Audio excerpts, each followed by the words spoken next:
اسلام، نعم. لك انت محتواك ايه؟ اقول لكم على حاجه واوريها لكم دلوقتي عملي. تمام احنا فهمنا انا والاخ نادر انت عايز تعمل ايه، بس هتشرح لنا ايه؟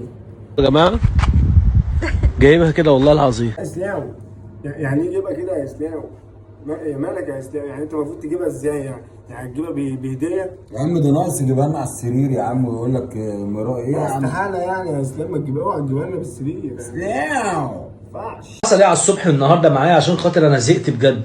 الله، يا اسطى ده عملها يا اسطى اسلام. يعني لسه بنقول لك يا اسلام. يا اسطى انت تبع مين يا اسطى؟ انت تبع حزب ايه يا اخويا؟ طيب انت تبع اسلام يا اسطى؟ استقبل يا اسطى شويه يا اسطى. ذكر ولا ذكر يعني انت حاسس يا عم؟ انا هضحك على نفسي يا عم وانت سميك ذكر يا عم. مش ذكر ايه؟ انا كمان اضحك معايا يا جماعه.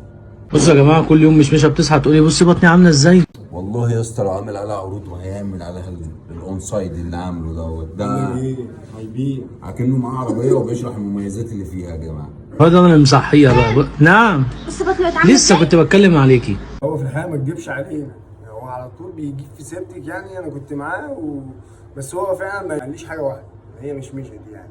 انا استاذنه بقى، لازم اربيه يعني، لازم يقول لي العروض كلها. واحنا بنثق في كل كلمه الصراحه اسلام بيقولها، علشان راجل احنا هو مصدر ثقه بالنسبه لنا. هو مش هيضحك علينا يعني.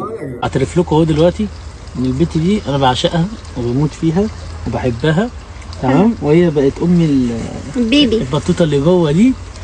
واحنا بنحبها والله يا اسطى.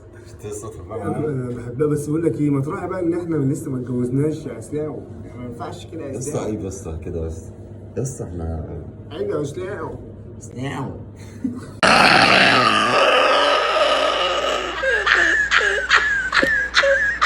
انت على كده بس شغال؟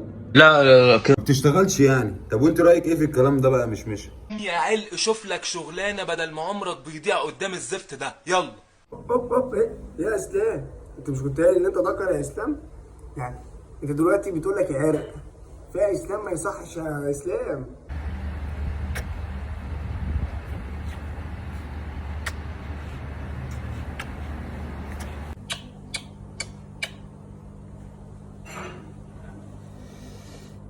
بصش لغيرك، لا لا، ده انت راجل وسيد الرجاله، ده انت معشش جوا قلبي.